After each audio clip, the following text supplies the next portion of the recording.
एक गांव में दो दोस्त रहा करते थे। एक का नाम रामू और दूसरे का नाम रवि था। दोनों की दोस्ती की चर्चा पूरे गांव में थी।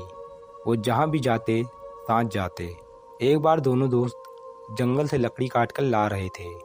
रास्ते में आते समय एक नदी पड़ती थी। तभी रामू रवि को भूत प्रेतों की कहानी सुनाने लगा। क्योंकि रवि बहुत डरपोक था तो वो डरने लगा और रामू को कहानी सुनाने के लिए मना करने लगा। रामू को ये सब देखकर मज़ा आ रहा था। वो रवि को और ज़्यादा डरावनी बातें बोलने लगा। तभी चलते चलते एक झाड़ियों से भरा रास्ता आया, जहाँ पर थोड़ा जंगल और झाड़ियों से पूरा रास्ता भरा हुआ था। अचानक रवि का पैर एक पत्थर पर लगा, जिससे रवि वहीं पर नीचे गिर गया।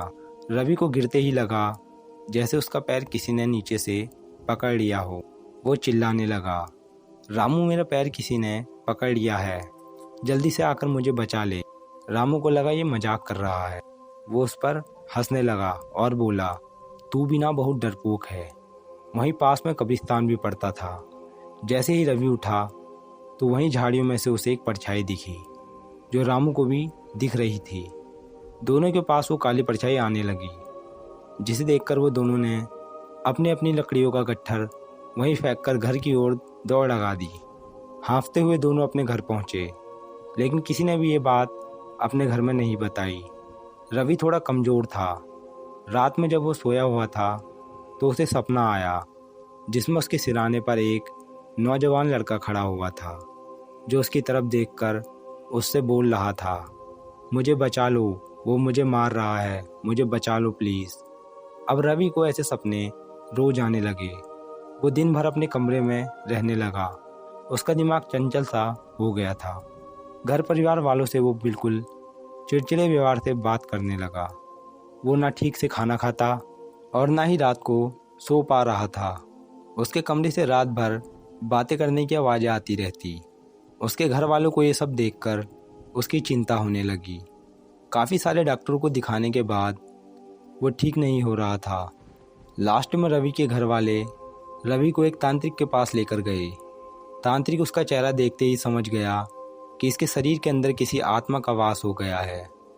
तांत्रिक ने अपनी अधूनी जलाई और सामने रवि को बैठाकर मंत्र बोलने लगा। तांत्रिक ने वहीं रखी राख उठाकर रवि के माथे में लगाई।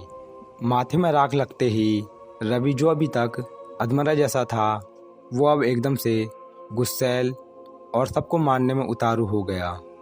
तभी तांत्रिक ने उससे पूछा, कौन है तू और क्यों रवि के शरीर में जाकर बैठा है?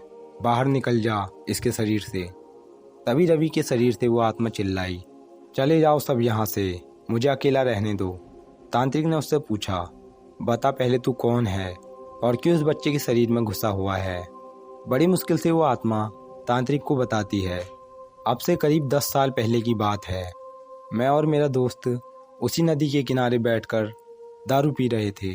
किसी वजह से हम दोनों के बीच झगड़ा होने लगा और हाथापाई होने लगी। मैंने कुछ ज़्यादा ही दारू पी हुई थी, जिसकी वजह से मेरे पैर नहीं संभल रहे थे। ऐसी हालत में वो मुझसे झगड़ रहा था। उसने मेरा गला दबाकर मुझे मारने की कोशिश की, लेकिन मैंने उस समय उससे कहा, रुक, कल मैं पुलिस स्टेशन में जाकर तेरी कंप्लेंट करता हूँ। ये सुनकर उसे ज़्यादा गुस्सा आ गया और उसने मेरा गला जोर से दबाकर मुझे मार दिया। तब से मेरी आत्मा वहाँ भटक रही है। वहाँ से जब रवि गुजर रहा था तो ये मुझे डरा हुआ और बहुत कमज़ोर लग रहा था। तभी मैं इसके शरीर के अंदर घुस गया। तांत्रिक ने बोला, अब इस बच्चे का शरीर छोड़ दे। वो आत्मा और ज़्यादा खूंखार हो गई और तांत्रिक के ऊपर ही हमला करने लगी। तांत्रिक ने उस धूनी में से राख निकालकर रवि के मुंह पर मारी और उस आत्मा से कहा, जा निकल जा। कुछ मंत्र पढ़ने के बाद वो आत्मा रोते हुए रवि के शरीर से निकल गई। तांत्रिक ने तुरंत उस आत्मा को पकड़कर एक बोतल में बंद करके रख दिया। बाद में कब्रिस्तान में ले जाकर उसे दफन कर दिया। तब से रवि बिल्कुल ठीक हो गया। कहानी से सीख, ऐसी जगहों पर भूतिया बातें और कमज़ोर साथियों को नहीं डराना चाहिए। दोस्तों, ऐसे ही किस्से और कहानियाँ सुनने के लिए हमारे YouTube चैनल को लाइक एंड सब्सक्राइब जरूर करें।